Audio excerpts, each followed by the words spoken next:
Voilà, on peut commencer. Salam alaikum. Très heureuse aujourd'hui de vous retrouver pour cette 5e séance de comptabilité pour tous. Toujours sur Qara Afdar, une belle initiative citoyenne, mais d'apprentissage continu dans différentes disciplines. Et là, je salue tous les collègues, les professionnels, les professeurs qui se sont engagés dans cette belle initiative volontaire. Là, c'est une initiative salutaire et je remercie toutes les personnes derrière cette initiative. Donc aujourd'hui, nous allons continuer notre programme sur la suite du bilan. Je rappelle que durant les 4 dernières séances, il y avait déjà une introduction sur le bilan.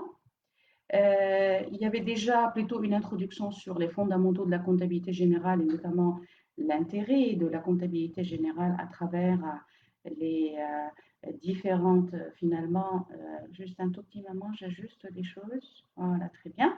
Donc, il y avait dans une première séance, on va dire, un rappel de l'intérêt de la comptabilité générale comme un moyen de preuve, de traçabilité des informations financières, des opérations réalisées par une entreprise, quel que soit le secteur d'activité. Dans la deuxième séance, nous avons parlé des types d'opérations réalisées par l'entreprise et bien sûr, on va voir leur impact dans les prochains chapitres. Alors, nous avons dit que 3 types d'opérations apparaissent. Des opérations d'abord d'investissement, il faut toujours un point de départ, c'est l'investissement. Et cet investissement, lui, est caractérisé par l'acquisition d'un bien que nous avons appelé immobilisation, selon le jargon comptable.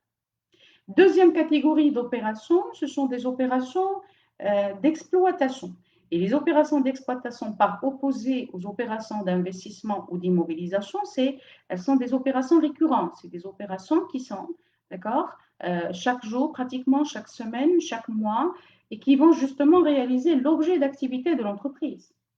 Alors que la troisième catégorie d'opérations, les opérations de financement, ce sont des opérations qui vont permettre à une entreprise de financer soit le cycle d'investissement qui est un cycle long parce que les immobilisations, ce sont des biens durables, soit le cycle court d'exploitation qui est le récurrent.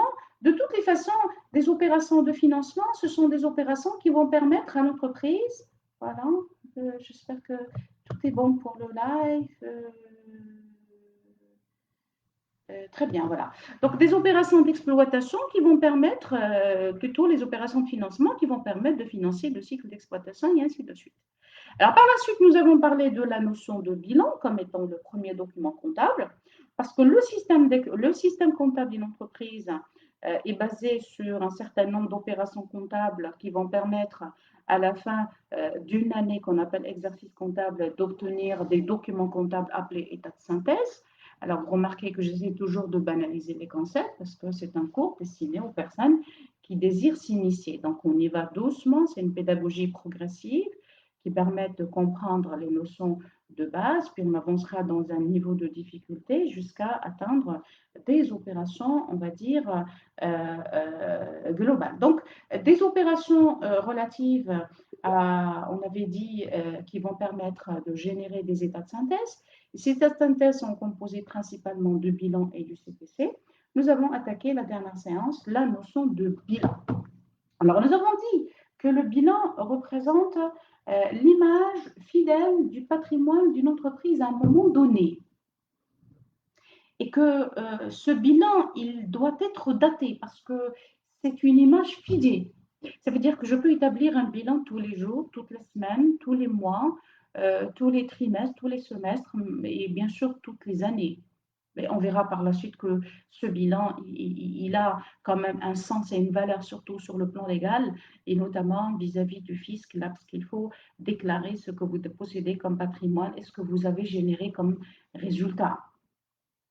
Alors, le bilan, c'est une image fidèle du patrimoine de l'entreprise qui est composée de l'ensemble des ressources nécessaires pour financer, bien sûr, votre patrimoine. Et ces ressources-là, nous avons appelé passifs, et de l'ensemble des emplois qui vont permettre à l'entreprise de faire tourner la machine productive, d'accord? C'est l'ensemble des éléments actifs. Donc, le bilan, c'est un tableau composé de deux colonnes. Une colonne permet de décrire l'ensemble des ressources indispensables, c'est le passif, et une colonne permettant de décrire l'ensemble des emplois réalisés grâce et financés grâce à ces ressources, c'est l'actif. Et nous avons bien sûr démontré la structure de l'actif et de passif, les trois niveaux de l'actif et de passif. Justement, nous allons assurer la continuité aujourd'hui dans cette 5e séance en vous montrant l'objet justement de la variation de ces composantes-là et quel est l'impact de la variation de ces composantes patrimoniales, variation d'actifs et variation du passif sur la situation nette comptable de l'entreprise. Donc, nous avons dit que le bilan, c'est cette image fidèle. Regardez, vous observez bien un actif composé des immobilisations, c'est l'ensemble des emplois durables, c'est-à-dire l'ensemble des éléments dont la durée d'exploitation et d'utilisation est supérieure ou égale à un an. Par opposé au passif, eh bien, les premiers éléments, la première masse du passif, c'est les financements permanents, c'est-à-dire ce sont des financements durables. Autrement, ce sont des financements dont la durée de remboursement est supérieure ou égale à un an. Regardez ici, le passif permanent est composé des capitaux propres, principalement le capital social ramené par les associés, d'accord, les fondateurs de l'entreprise, mais on associe aussi à ce capital social je reviens là au bilan, excusez-moi, je reviens là au bilan, très bien, on associe aussi les financements de dette et long moyen terme décrochés auprès des établissements de crédit. Là, donc regardez par opposé à l'actif immobilisé, vous avez des immobilisations corporelles, c'est normal, il faut les financer par des dettes à long terme. Des immobilisations incorporelles, nous avons bien défini ça la dernière fois comme le fonds commercial, d'accord. Vous avez aussi des immobilisations financières comme les titres de participation, et vous avez bien sûr, parce que détenus pour une longue période, et vous avez par la suite les immobilisations non-valeur, on avait dit que ce sont des dépenses fictifs qui permettent à une entreprise de démarrer, de financer le démarrage. Et donc, comme on n'est pas sûr de la réussite d'un projet, c'est pour cela qu'on les appelle immobilisations non valeur. Et comme elles vont être récupérées sur une longue période de 3, 4, 5 ans, c'est pour cela qu'elles font partie des emplois durables. Alors, le milieu du bilan, je rappelle, on est dans une durée inférieure à un an. On est dans des emplois cycliques qu'on appelle actifs circulants. Et on est dans des ressources cycliques qu'on appelle passifs circulants. Regardez un petit peu tous les emplois cycliques, c'est-à-dire tous les biens appartenant à l'entreprise et qui peuvent être mobilisés à court terme. Quand je dis mobilisés, c'est-à-dire les stocks de marchandises peuvent être vendus, c'est normal. Un supermarché qui achète et revend des stocks, son objectif principal, c'est de vendre rapidement. Je dois acheter des marchandises, des produits alimentaires pour aller les revendre dans les quelques heures. Des créances clients, c'est justement l'objet des ventes de ces marchandises. Une fois vous vendez, vous allez devoir vendre en partie à crédit. Alors, les ventes à crédit, on les appelle des créances clients. Eh bien, ces créances clients, c'est de l'argent appartenant à l'entreprise. C'est vrai, il fait partie du patrimoine de l'entreprise, mais il n'est pas encore mobilisé. Il est encore dans la poche des clients. Il est toujours chez le client. Mais on peut trouver aussi d'autres catégories de biens cycliques. Alors, du côté passif, vous allez retrouver les dettes fournisseurs. Alors, chez qui vous allez vous acheter, bien sûr, les marchandises et les matières, les produits, vous allez vous adresser à vos fournisseurs. Et bien, ces fournisseurs, on avait dit, quand ils vous accordent, on va dire, un délai de paiement, c'est ce qu'on appelle des crédits commerciaux. Quand on vous accorde un délai de paiement, c'est un crédit commercial, regardez, par rapport au crédit accordé par les banques, souvent le mot crédit, les gens confondent les deux. Alors, la banque vous donne un crédit financier et le fournisseur vous donne un crédit commercial. C'est pour cela qu'on parle de crédit commercial. Donc, les fournisseurs vous accordent un crédit commercial. Ce crédit commercial, il va vous aider justement à disposer, on va dire, d'une soupape de trésorerie et donc d'un moyen de financement parce que vous gardez cette somme d'argent que vous devrez payer.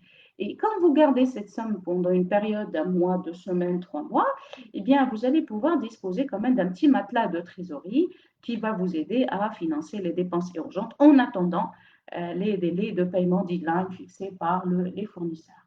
Autre créance, c'est-à-dire autre dette à payer à court terme, Ça peut être les salaires, ça peut être les loyers, ça peut être la CNSS, ça peut être le fisc, la direction des impôts, les autres honoraires des intermédiaires, la facture de l'électricité. Vous savez, ce sont des prestataires de services, souvent des prestataires de services, qui ont accepté de décaler le paiement de leurs dettes pendant une période donnée. Mais on verra par la suite dans le jeu d'écriture comptable que pour bien sûr respecter un certain nombre de principes de prudence, de méfiance, on va devoir faire très attention et accélérer justement l'apparition de ces dettes dans le passif circulant. Vous allez voir que c'est un jeu d'écriture comptable, mais aussi de respect d'un bon management qui est quand même prévu par l'un des principes comptables. On verra, c'est un principe qu'on appellera par la suite prudence. Et on part dans la trésorerie, on est vraiment dans le cash. On est dans des éléments très, très, très court terme. Regardez, dans l'actif, on est dans des emplois cash, mais immédiatement disponibles, par opposé aux immobilisations qui certainement durera, parce qu'il faut beaucoup de temps pour vendre un terrain. Un stock, il faut quand même quelques heures minimales. Les créances clients, il faut quelques mois pour récupérer. Alors que la banque et les disponibilités de monnaie fiduciaire, c'est-à-dire de billets de banque dans la caisse, la banque, il suffit de taper à la porte de votre agence bancaire, de renseigner un chèque, de remplir un chèque et d'avoir le cash immédiat. La caisse, c'est le coffre-fort. Il suffit de composer le code de votre coffre-fort et ouvrir la porte du coffre et puis disposer du cash immédiatement. Alors, du côté passif, souvent, il y a certaines personnes qui disent oui, mais le cash disponible entre les mains de l'entreprise et de la trésorerie active, on comprend. Mais qu'en est-il de la trésorerie passive? Est-ce que c'est du cash appartenant à l'entreprise? Je vous dis non, ce n'est pas du cash. On avait dit que le passif, c'est les dettes de qui? De la personne morale. Envers qui? Envers tous les partenaires et les parties prenantes qui ont accepté de soutenir l'entreprise. Et d'ailleurs, les premiers partenaires, c'est les actionnaires, les fondateurs, qui, eux, ont accepté de créer une entreprise. Et donc, il est tout à fait normal, quand vous acceptez de créer une entreprise, il est tout à fait normal que vous accompagnez cette entreprise dans bien sûr, avec des ressources financières, avec un apport en capital, avec un apport en moyens, bien sûr, en nature, parfois même des actionnaires qui ramènent des immobilisations en nature. Et donc, il est normal que, bonjour tout le monde et certaines personnes. Merci, merci, je reçois des dizaines de messages. Ça fait chaud au cœur. C'est un plaisir de partager avec vous ce petit savoir-faire qu'on a. Voilà, c'est un grand plaisir. Bonjour tout le monde. Donc, les ressources, on avait dit du passif, c'est en fait les dettes de la personne morale. Parce que cette personne morale que vous avez créée, il faut la soutenir. Et les premiers partenaires qui vont soutenir cette personne morale, c'est les actionnaires, c'est les fondateurs de l'entreprise. Et bien sûr, ces fondateurs, quand ils accompagnent l'entreprise en accordant un capital, ben, ils vont dire que nous avons une dette, on a une créance envers la personne morale et la personne morale a une dette envers les associés. Donc, la première dette de la personne morale, c'est le capital. Puis, ce capital n'étant pas suffisant, on va devoir le compléter par d'autres ressources. Et bien, la deuxième ressource qui va venir, c'est les dettes à long et moyen terme. Et la banque, elle, quand elle va prêter non pas aux associés, mais elle va prêter à la personne morale, à l'entreprise. Et donc, la deuxième dette qui va être affichée dans le bilan, c'est la dette à long et moyen terme, la dette bancaire. Vous voyez, d'une part, on vous a dit c'est une ressource, mais en réalité, le revers de la médaille, ce qui fâche, c'est que ce sont des dettes envers la personne morale. Par la suite, d'autres dettes vont apparaître selon, bien sûr, la position de l'entreprise dans son marché. Vous avez les dettes fournisseurs qui expriment le degré de confiance que font vos fournisseurs envers vous. Les fournisseurs prêtent non pas aux associés, mais prêtent à la personne morale. Voilà une autre catégorie de dettes de la personne morale. Vous avez aussi les autres dettes, les salaires, les loyers, les dettes fiscales, etc. Et ces dettes-là, c'est aussi, on va dire, des ressources de l'entreprise, mais en réalité, c'est les dettes de l'entreprise vis-à-vis de ses partenaires. Et finalement, on retrouve la trésorerie passive, c'est quand la banque vous fait confiance et accepte de vous donner des crédits à court terme. Donc là, la trésorerie passive, c'est quoi? Vous devrez comprendre que c'est des crédits bancaires à court terme par opposé aux dettes à long et moyen terme qui sont des crédits bancaires à long et moyen terme. Alors, ce bilan reflète l'instant, mais moi, je ne peux pas garder l'instant figé. L'entreprise doit vivre. L'entreprise est un acteur vivant, n'est-ce pas? Chaque jour, de 8h30 du matin jusqu'à la fin de la journée, ça dépend finalement des modes d'activité, à 16h ou à 15h, à 18h ou à 19h, on voit un flux d'activité, on voit des achats, on voit des ventes, on voit des stocks, on voit quand même une vie, c'est un être vivant. On voit des salariés, on voit une activité industrielle, commerciale, on voit une activité administrative, on voit de la réparation du matériel, on voit du matériel de transport. Et bien, cette vie quotidienne, ben, il faut savoir l'enregistrer, n'est-ce pas? Malheureusement, le bilan est très difficile. Pour le moment, hein, jusqu'à cette étape pédagogique, il est très difficile à chaque fois de revenir au bilan et de changer à chaque fois, d'effacer. C'est comme si, pour les personnes qui se livrent à un apprentissage en classe, vous prenez votre tableau, votre feuille, puis vous revenez, vous effacez. L'exercice techniquement parlant étant difficile, regardez ce qui va se passer. Imaginons que on vient d'être initié à la comptabilité, je vais vous donner un bilan de départ, par exemple au début de l'année. C'est comme si vous prenez votre photo, vous figez l'instant, vous dites, tiens, le bilan de cette entreprise, voilà ce qu'il vaut. Actif, voilà les valeurs. Dans le passif, voilà les différentes valeurs de ressources. Et après, on revient à la fin de l'année, mais vous pouvez tout à fait revenir, par exemple, à la fin du mois ou à la fin de la journée ou le lendemain, quand vous voulez. Séparez la période. Donc, à la fin d'une deuxième période, prenez encore une fois votre appareil photo et vous prenez une image de l'existant. Vous verrez qu'il y aura une modification du bilan. Le bilan va changer. Et donc, la séance d'aujourd'hui, on va voir qu'un certain nombre d'opérations, bien sûr, vont modifier les composantes du bilan, l'actif et le passif. On peut s'amuser à établir après chaque opération un bilan, mais vous verrez que ce sera extrêmement quasi impossible.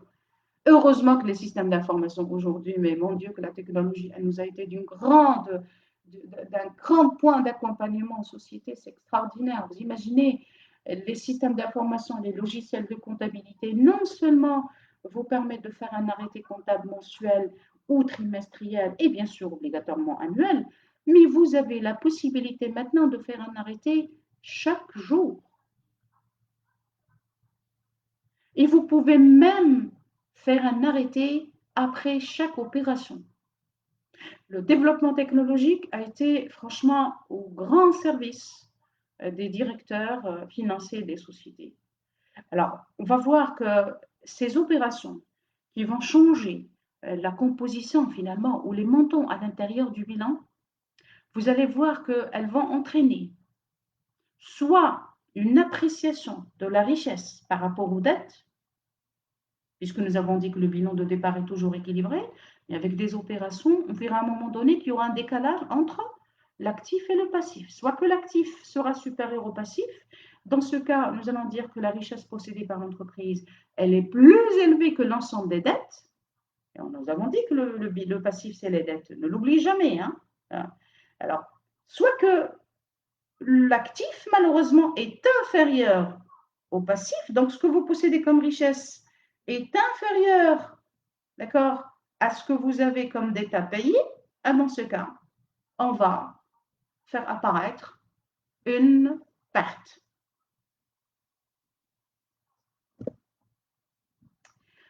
Dans ce cas, dans ce chapitre, nous allons vous montrer comment faire apparaître le bénéfice, c'est le résultat bénéficiaire, et comment faire apparaître la perte, c'est-à-dire un décalage malheureusement déficitaire entre les éléments emploi et les éléments ressources. Les bénéfices d'une entreprise, bien sûr, vont augmenter le patrimoine, mais en réalité, ce patrimoine appartient à qui? C'est aux actionnaires. C'est pour cela que vous verrez qu'un résultat bénéficiaire va augmenter la situation et améliorer la situation des actionnaires dans le bilan. Et dans ce cas, on verra que les bénéfices ou les résultats bénéficiaires vont augmenter les capitaux propres. Alors que les résultats pertes, malheureusement, ils vont appauvrir l'entreprise et aussi, en conséquence, appauvrir la situation des actionnaires. Et dans ce cas, ils vont diminuer le montant des capitaux propres. Nous allons démontrer dans ce chapitre comment faire apparaître la notion de résultat. Nous allons dans un premier point commencer par la détermination du bénéfice global d'un exercice, Alors, nous allons vous montrer comment procéder à une comparaison entre des valeurs d'un bilan point A vers un bilan point B, et nous allons mettre en évidence la notion de résultat bénéficiaire. Puis, en deuxième section, on passera à ce fameux résultat qui fâche, c'est malheureusement un résultat déficitaire. Nous allons aussi vous montrer comment calculer le résultat en faisant des comparaisons entre des capitaux propres d'une situation A vers une situation B. Et nous allons aussi passer à la mise en évidence de la perte dans le bilan. Alors, à partir de ce chapitre, je vous prie, s'il vous plaît, pour ceux qui veulent faire des exercices, donc d'avoir quand même des petites feuilles pour faire quelques exercices d'application, mais aussi d'avoir sa calculette parce qu'on va vous donner quelques petits moments, 1-2 minutes, pour procéder à des calculs afin de vérifier avec moi les résultats que j'ai ici et donc les données financières que je vais afficher. Donc, ce sera aussi une belle occasion pour poser vos questions, il n'y a pas de souci. Je lis les commentaires. Voilà. Je lis tous les commentaires des amis, des étudiants. Très bien. Bonjour Badr, on n'a pas échangé ce matin. Voilà. Essayez de, si vous avez des précisions, des questions à poser, n'hésitez surtout pas. Justement, c'est ça l'objet de ces lives sur Krayafda, c'est de partager le savoir avec vous et aussi de répondre à vos questions, à vos interrogations. Bien sûr, ça sera avec un grand plaisir. Marhaba. On commence par la détermination du bénéfice global d'un exercice. Le bénéfice est une ressource créée par l'activité de l'entreprise. C'est l'objet de l'activité. Oui, vous existez pour générer un bénéfice. Vous créez un projet pour générer un bénéfice. Et bien entendu, ce bénéfice, lui, appartient à qui? Aux actionnaires. Donc, il est tout à fait légitime de voir que ce bénéfice sera classé parmi les capitaux propres. Voilà un premier exercice. Alors, nous allons comparer des valeurs des capitaux propres de par exemple, deux dates différentes, soit un premier bilan au 1er janvier de l'année N, et c'est la raison pour laquelle tout à l'heure je vous ai demandé de prendre une feuille et de noter avec moi, d'accord, quelques données financières. Donc, soit un bilan, une photo fidèle du patrimoine d'une entreprise au début de l'année, le 1er janvier de l'année N. Vous le voyez, c'est un bilan d'un total de 1 034 000. Regardez le total actif. Alors, souvent dans les commentaires, on dit le total bilan, il est de tel. Ben, en réalité, c'est qu'on fait référence toujours à l'actif. Je vais vous expliquer pourquoi le total bilan, c'est toujours le total actif, sachant qu'il y a toujours l'équilibre entre l'actif et le passif. Regardez, c'est le même montant. Total actif est exactement égal à total passif. Regardez bien la condition de la date. J'ai bien figé la date. Parce que je vous ai dit qu'un bilan qui ne porte pas de date, c'est un bilan qui n'a aucune valeur. D'accord? Et il y a bien une séparation entre les ressources et les emplois. Le passif est composé de financement permanent, précisément des capitaux propres de 960 000, d'un passif circulant, une dette fournisseur d'un montant de 74 000. Alors, de l'autre côté d'actifs, il n'y a pas de trésorerie passive. En fait, c'est juste un exercice pédagogique, mais j'aurais pu vous mettre une trésorerie passive. Alors, de l'autre côté, vous avez un actif immobilisé, c'est-à-dire un actif durable composé d'un matériel de 96 000, d'un mobilier de 52 400 et d'un fonds commercial de 200 000. L'actif circulant ou cyclique est composé de 465 600 dirhams de valeur de marchandises et de créances clients d'un montant de 72 400. La trésorerie active, elle, regardez, la banque est alimentée, c'est les comptes bancaires, hein, l'ensemble des comptes bancaires, c'est pour cela que vous avez banque avec S. Alors, l'ensemble des comptes bancaires présente un mouvement positif, c'est-à-dire un solde créditeur de 90 800. Alors, à partir d'aujourd'hui, je vais annoncer quelques termes qui vont vous aider à apprendre et vous allez, on va dire, développer un bagage. Quand je dis des soldes créditeurs, s'il vous plaît, les soldes créditeurs chez la banque, c'est-à-dire que là, quand vous prenez votre relevé bancaire, que ce soit une personne physique, soit une personne morale, Donc, si vous possédez de l'argent que vous avez chez la banque, on va dire que vous avez un solde créditeur. C'est pour cela que je dis les soldes créditeurs de notre banque sont de 90 800. Par contre, si vous, vous êtes fauché et que vous n'avez rien, vous n'avez absolument rien. Au contraire, c'est la banque qui vous a prêté de l'argent. Dans ce cas, vous allez dire, ah, j'ai un solde débiteur chez la banque. Et les gens, éventuellement, qui se permettent de retirer beaucoup plus que ce qu'ils ont. Dans ce cas, on va dire, ces gens-là, ils ont un solde débiteur. C'est exactement l'exemple de notre trésorerie passif. D'accord? En tout cas, un solde de créditeur d'une banque signifie que vous possédez de l'argent qui vous appartient.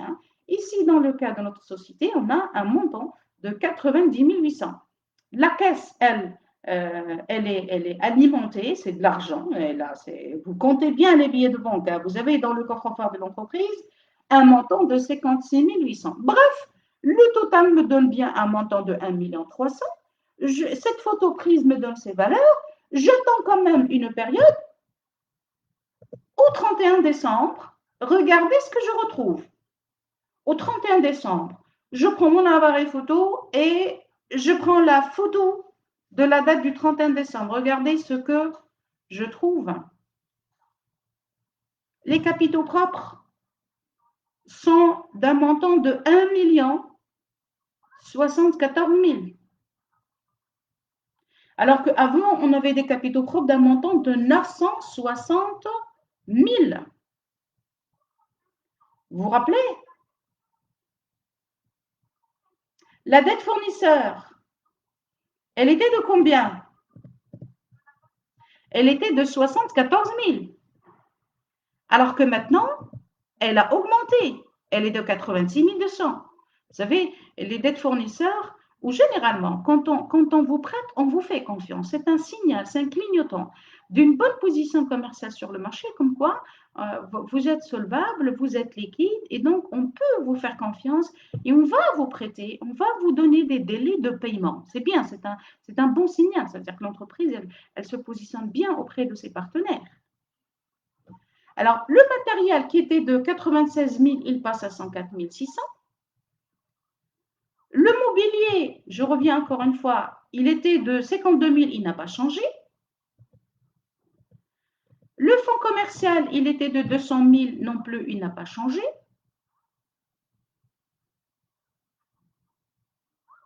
J'espère que vous avez vérifié.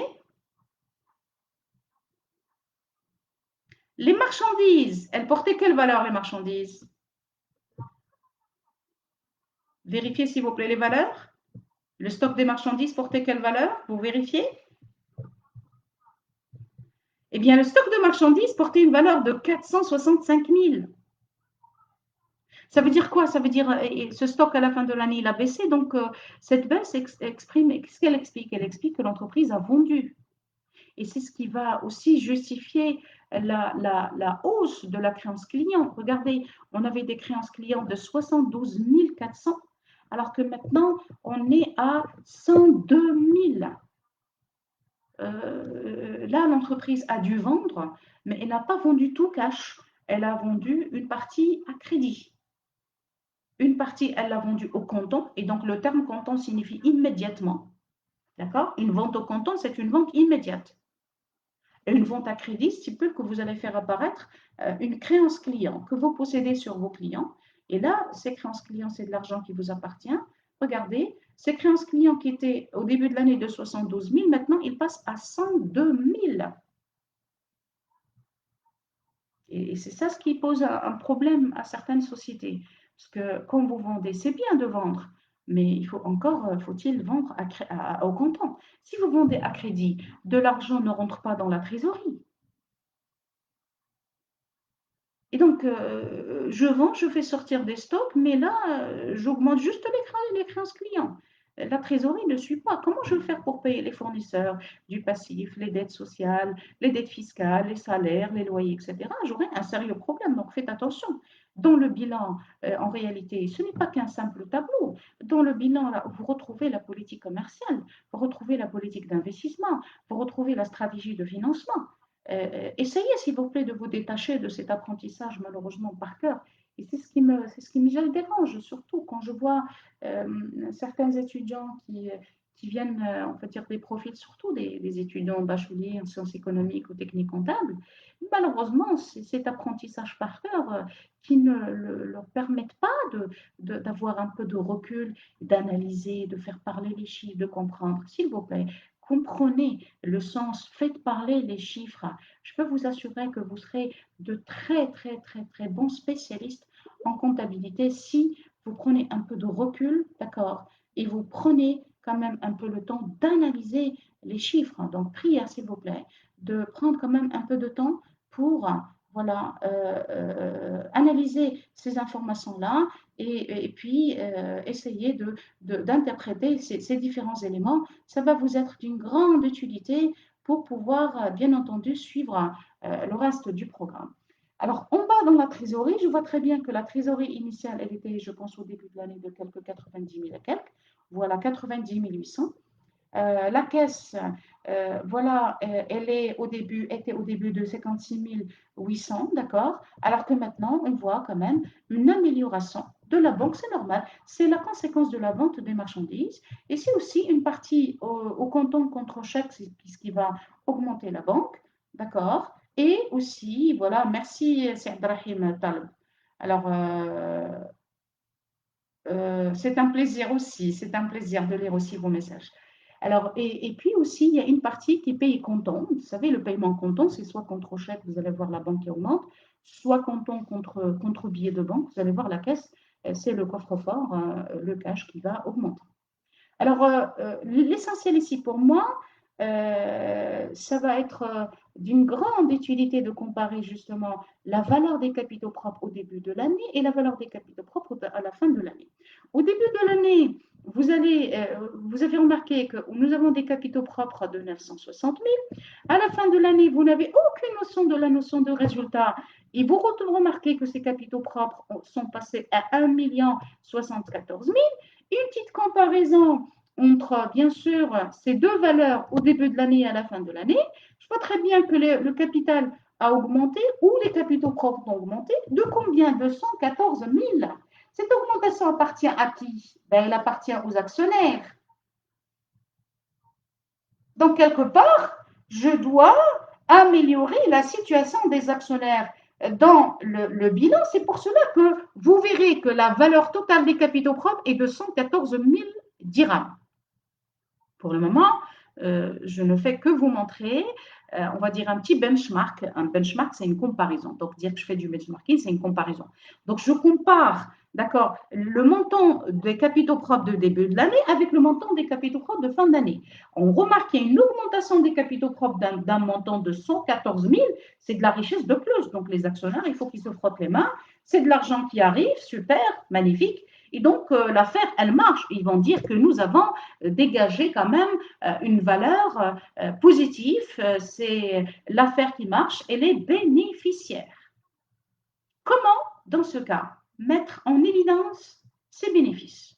Est-ce qu'on va garder toujours les capitaux propres pour ce montant de 1 74 000 et quelques? Vous êtes obligé, d'après la loi sur la comptabilité porte l'appellation le CNGC, c'est-à-dire le Code général de normalisation comptable. Pour le moment, retenez juste l'appellation. Donc, d'après le Code général de normalisation comptable, d'accord? Eh bien, vous n'avez pas le droit de mélanger le capital social avec ce que vous dégagez comme bénéfice. Pour quelle raison? Parce que le capital social, c'est l'apport des associés. Mais ce qu'on a malheureusement oublié de vous le dire dans les cours de comptabilité, malheureusement, c'est que le capital social, c'est la responsabilité juridique des actionnaires. C'est ce qu'on appelle en arabe le مسؤولية القانونية للمساهمين. Si vous avez démarré un projet avec un capital d'1 million de dirhams, c'est-à-dire 100 millions de centimes, faites très attention, si l'affaire ne marche pas, eh bien, vous serez responsable, par exemple, si vous choisissez la forme SARL, Société à responsabilité limitée, eh bien, si vous choisissez la forme juridique SARL de votre société, vous serez responsable jusqu'à 1 million de dirhams de dette. Faites très attention, on ne joue pas avec les chiffres. Il faut savoir ce que vous faites. Vous êtes un bon manager, très bien, vous êtes un ingénieur, tabarakallah, le côté technique, vous le maîtrisez, mais vous devrez aussi avoir quand même un minimum de formation de droit. Vous devrez vous conseiller. Votre notaire, votre expert comptable, ils sont censés vous dire, voilà, attention, le capital social, vous le ramenez pour démarrer, mais une fois démarré, ce petit montant que vous allez inscrire en haut dans les capitaux propres, il a quelque chose, il a une signification très importante. C'est votre responsabilité juridique. Faites attention, si l'affaire ne marche pas, eh bien, l'ensemble des créanciers, c'est-à-dire tous ces partenaires qui vous ont fait confiance, les Focleflos qui vous ont fait confiance, ils vont se retourner contre vous, ils sont dans le droit d'exiger le remboursement jusqu'à hauteur de votre capital. Et donc, faites attention, hein, on monte des projets. Ce n'est pas pour vous dissuader, mais c'est pour quand même que vous puissiez prendre pleinement vos engagements et faire attention à ce que vous faites. La maîtrise de l'entrepreneuriat, c'est bien, mais aussi quand même un minimum de bagage et de savoir en droit, parce que vous créez quand même une personne morale. Il y a des statuts, il y a des règlements intérieurs que vous devrez respecter. Vous avez des relations juridiques à respecter vis-à-vis des partenaires, la direction des impôts, le tribunal de commerce, etc. Et donc, il faut bien sûr respecter les engagements vis-à-vis de tous ces partenaires, les fournisseurs, les banquiers et ainsi de suite. Donc, vous n'avez en aucun cas, d'après le CGNC, le droit de mélanger le capital social avec les bénéfices. Vous devrez les séparer.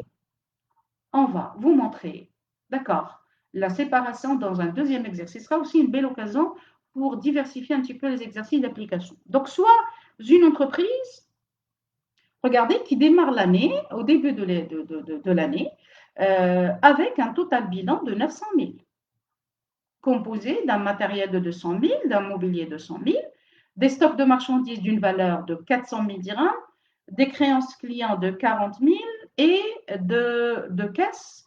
Elle n'a pas de compte bancaire. C'est un peu spécial, mais c'est juste un exercice pédagogique. Elle a juste un coffre-fort alimenté de 160 000 millions de billets de banque dans le coffre.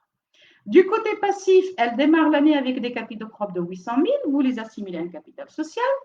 Et elle a une dette fournisseur d'une somme de 100 000 dirhams. Mémorisez, s'il vous plaît, ces chiffres. On en aura besoin. Parce que je vais vous donner la situation à la fin de l'année et vous devrez présenter votre bilan. Vous devrez l'analyser. À la fin de l'année, voilà les nouvelles valeurs. Les marchandises, ils valent 340 000, alors qu'au début de l'année, ils étaient à 400 000. Les clients valent 80 000 alors qu'au début de l'année, ils étaient à 40 000. Regardez les marchandises au début 400 000, maintenant 340 000, ils ont baissé de 60 000. Ben, c'est normal parce que les ventes vont entraîner une baisse au niveau des stocks. Les créances clients s'apprécient. Ils étaient au début voilà, de 40 000, maintenant ils sont de 80 000. Ça veut dire que l'entreprise a dû vendre à crédit. Le montant dans le coffre, il était au début de l'année de combien? Il était de 160 000. Maintenant, il est de 200 000. On voit très bien que, voilà, on a mis de l'argent cash dans le coffre. Alors que les fournisseurs de l'entreprise ont accordé à l'entreprise au total, à la fin de l'année, 110 000 dirhams de crédit fournisseur. Mais au début de l'année, on avait une dette fournisseur de 100 000. Ça veut dire qu'on a amélioré le degré de confiance commerciale de 10 000 dirhams. Les autres valeurs du matériel mobilier n'ont pas changé. Il n'y a pas eu d'apport nouveau de capitaux, il n'y a pas de retrait, parce que le capital, on peut le changer, on peut l'augmenter comme on peut le diminuer. Il n'y a pas de souci, peut-être pour, Inch'Allah, d'autres sessions de comptabilité. Pourquoi pas? Si l'aventure continue, on va passer à des niveaux de comptabilité plus avancés, d'augmentation, diminution de capital, les opérations sur capital et ainsi de suite. Établir le bilan au 31 décembre. Alors, j'aimerais juste ouvrir une petite parenthèse. Ceux qui veulent peut-être avoir le document papier, etc., il y a mes 2 livres de comptabilité. Un livre de comptabilité générale. C'est dommage, j'avais oublié de screener l'image, mais Inch'Allah, dans la prochaine séance. Il y a aussi le livre de comptabilité société pour un niveau de comptabilité plus poussé. Ils sont disponibles dans les librairies papeterie et c'est un cours très facile, accessible à tout le monde sans exception. Donc, on va établir le bilan au 31 décembre en tenant compte de ces modifications. Regardez ces éléments-là, regardez ce qui va se passer. On inscrit l'ensemble des valeurs. On a repris la valeur, bien sûr, la même valeur du matériel du mobilier, elle ne change pas. Regardez, la couleur, elle est noire. J'ai mis en rouge, en couleur rouge, toutes les valeurs qui ont été modifiées à la fin de l'année. Les marchandises, on avait dit, portent une valeur à la fin de l'année de 340 000. Les clients, une valeur de 80 000. La caisse pour 200 000. Regardez, le stock de marchandises, les créances clients et la caisse, ces valeurs-là ont changé par rapport au début de l'année. Mais au total, le total bilan, c'est-à-dire le total actif, il est de 920 000. On ne nous a pas donné d'indication sur les capitaux. C'est une donnée, mais je dois chercher, je pourrais chercher facilement. Les fournisseurs, regardez, sont passés de 100 000 à 110 000. Et comme le bilan doit être équilibré, je vous rappelle les conditions pour établir un bilan. C'est une image fidèle à la date. On a bien la date à la fin de l'année. Elle permet de séparer les emplois et les ressources. Et il y a bien la troisième condition, la notion d'équilibre de bilan. Elle est obligatoire. Vous savez, un bilan déséquilibré d'un seul centime, c'est un bilan faux. Il ne pourra pas être retenu par le fisc pour des contraintes de déclaration fiscale. Même les systèmes d'information ne permettent pas d'établir un bilan. C'est déséquilibré. C'est l'équilibre automatique. Il faut chercher où se trouve l'anomalie. Donc, le total passif sera le même que le total actif. Regardez, 920 000, de même ici dans le passif. Donc, je pourrais retrouver facilement la valeur des capitaux propres en faisant la différence entre le total passif 920 000 et les 110 000 de dettes fournisseurs. Alors, en faisant la différence, regardez, je trouve bien des capitaux propres d'un montant de 810 000. Or, au début de l'année, on avait un capital, des capitaux propres de combien? On avait des capitaux propres de 800 000. À la fin de l'année, on avait des capitaux propres de combien? De 810 000. Soit une appréciation de combien? C'est une appréciation de 10 000. Ce résultat-là, c'est un résultat bénéficiaire. Alors, il trouve son origine où? Il trouve son origine dans l'augmentation des emplois, c'est-à-dire du patrimoine possédé par l'entreprise, par rapport aux ressources, c'est-à-dire par rapport aux dettes, on appelle les choses telles qu'elles sont, le passif c'est les dettes, par rapport au passif, c'est-à-dire par rapport aux dettes de l'entreprise. Et donc, c'est comme si vous situez l'entreprise en arrêt d'activité. Cette affaire-là, tout de suite, si elle arrête, vous allez liquider tout le patrimoine, vous allez vendre les immobilisations, le matériel, les stocks, vous allez demander gentiment aux clients de payer, ajouter le pactole à ce que vous avez au niveau de la trésorerie, et vous allez donc avoir 810 000. Si vous payez finalement les actionnaires, vous payez les dettes fournisseurs, les autres dettes, il vous restera un résultat bénéficiaire de 10 000 dirhams. La notion de résultat dans ce cas, c'est comme si c'est une notion qui va simuler un arrêt d'activité et vous dites stop, allez, si j'arrête l'activité maintenant, je vais pouvoir gagner combien? Eh bien, vous allez pouvoir gagner 10 000. Bien sûr, je simule, parce que là, en réalité, quand on monte des projets, l'objectif, c'est d'assurer la pérennité d'une entreprise. On ne peut pas s'amuser comme ça à ouvrir comme ça des projets et à décider de les fermer du jour au lendemain. L'objectif, c'est de pérenniser, de durabiliser le projet, donc finalement de générer des bénéfices, un chiffre d'affaires continu dans le temps. Alors, ce résultat de 10 000, je ne peux pas le mélanger au capital social, je dois le mettre juste au-dessous du capital social, vous pouvez les appeler capitaux propres, et regardez où placer le résultat. Dorénavant, s'il vous plaît, le résultat, vous le placez toujours juste au-dessous du capital social, ou vous les appelez capitaux propres. Regardez, on a bien 10 000, c'est bien marqué en rouge. Donc, la première leçon d'aujourd'hui, c'est qu'une entreprise, en exerçant, en réalisant l'activité principale, alors chaque jour jusqu'à le moment où elle va décider d'établir son bilan, elle va remarquer qu'il y a un décalage entre l'actif et le passif, c'est-à-dire un décalage entre la richesse possédée et les dettes à payer. Ce décalage, s'il est positif, c'est-à-dire si l'actif est supérieur au passif, eh bien, vous allez avoir un résultat bénéficiaire. Où mettre ce résultat? Je ne vais pas quand même le mettre à côté des dettes fournisseurs, parce que les actionnaires, eux, leur place est ici, c'est juste à côté des capitaux propres. Je ne vais pas non plus le mettre si j'avais des dettes à long moyen terme ici, je ne vais pas mettre le résultat après les dettes à long moyen terme. Non, je vais les mettre juste au-dessous des capitaux propres de l'entreprise. Le bilan, dans ce cas, traduit l'égalité toujours fondamentale. L'actif de l'entreprise, c'est l'ensemble, bien sûr, l'actif est égal au passif et le passif, c'est le capital plus les bénéfices plus le reste du passif. Et donc, le bénéfice, c'est l'actif moins le passif. Passons maintenant aux pertes. Maintenant, les choses vont s'accélérer. C'est très facile. Si l'activité n'est pas rentable, si le marché n'est pas porteur, si c'est une mauvaise conjoncture comme on est en train de le vivre, cette crise sanitaire, et certainement elle a entraîné un impact malheureusement très méchant sur le plan économique, donc elle a entraîné une crise économique. Il n'y a pas de vente, il n'y a pas d'activité, l'actif va se déprécier, l'actif sera malheureusement inférieur au passif, c'est ce qui va faire perdre de la richesse aux actionnaires et c'est malheureusement ce qui va générer un résultat déficitaire qui va diminuer les capitaux propres. Regardez, on va comparer là aussi deux bilans. Un bilan au début de l'année, voilà une entreprise avec un total bilan de 1 156 000. Elle a des capitaux propres d'un montant de 1 million de dirhams. Mémorisez s'il vous plaît les chiffres. On va prendre la même image, c'est-à-dire la même photo à la fin de l'année. Et on va comparer les capitaux propres. Regardez, les capitaux propres, ils sont de 1 million et un total bilan de 1 156 000. À la fin de l'année, on a un total bilan de 1 122 000. Déjà, une petite comparaison par rapport à la situation initiale. La situation initiale, elle était de 1 156 000. Maintenant, à la fin de l'année, 1 122 000. C'est une mauvaise nouvelle. Vous avez une baisse de l'actif, c'est-à-dire une baisse de votre patrimoine. Deuxième nouvelle qui dérange, les capitaux propres au début de l'année valaient 1 million de dirhams, alors qu'à la fin de l'année, malheureusement, vous avez 960 000. Alors, les actionnaires, ils ont perdu quelque chose. Au départ, leur place dans le bilan était de 1 million, maintenant leur place ne vaut que 960 000. C'est quand même une perte de combien?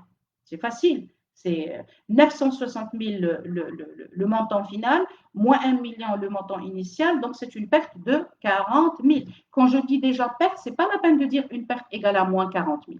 Déjà, le terme perte signifie que c'est un signe négatif.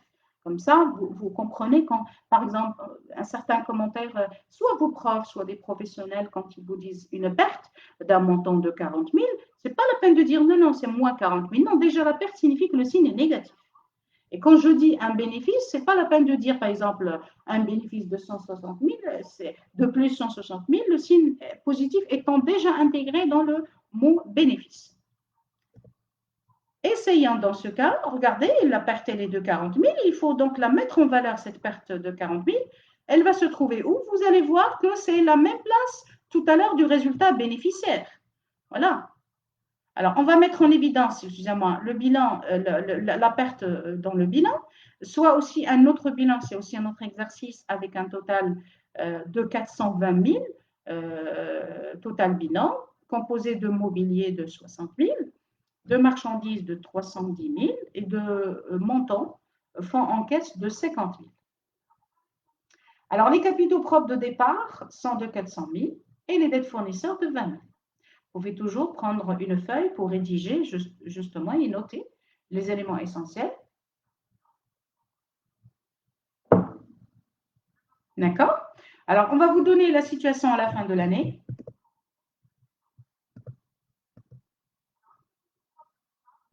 À la fin de l'année, les stocks sont évalués à 250 000, alors qu'au début de l'année, ils étaient de combien? De 310 000. La caisse, elle était alimentée de 50 000. Maintenant, elle est 70 000, ça va. C'est une augmentation de 20 000. Mais les stocks, ne l'oubliez pas, au début de l'année, ils étaient de 310 000. Maintenant, ils sont de 250 000. C'est une baisse quand même importante. La dette fournisseur, elle est de 10 000, alors qu'au début de l'année, elle était de combien la dette fournisseur? De 20 000. Ça veut dire que vous avez remboursé une partie de la dette fournisseur. Les autres postes du bilan, ils n'ont pas changé. On vous demande d'établir le bilan à la fin de l'année. Faites vos calculs pour vérifier ce qui va changer et justement la dépréciation de la situation patrimoniale de l'entreprise. Juste un petit moment pour faire les calculs.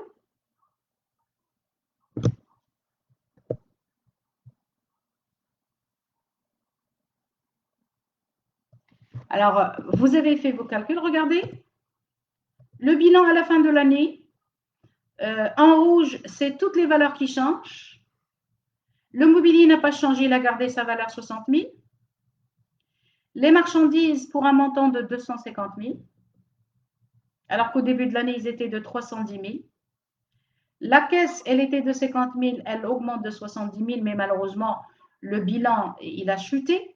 Au départ, il était d'un total de combien total bilan? Je retourne marche arrière. Il était de 420 000. Maintenant, nous avons un bilan total bilan de uniquement 380 000. 420 000 qui chute à 380 000, on voit très bien une baisse de 40 000 dirhams, si je ne me trompe pas. Les dettes fournisseurs qui étaient au départ de 20 000, eh bien, ils ont baissé. Pourquoi? Ça signifie que l'entreprise a remboursé une partie. Et on va devoir calculer la valeur des capitaux propres. Forcément, d'un total bilan de 420 000 à un total de 320 000, il y aura une baisse de la situation patrimoniale.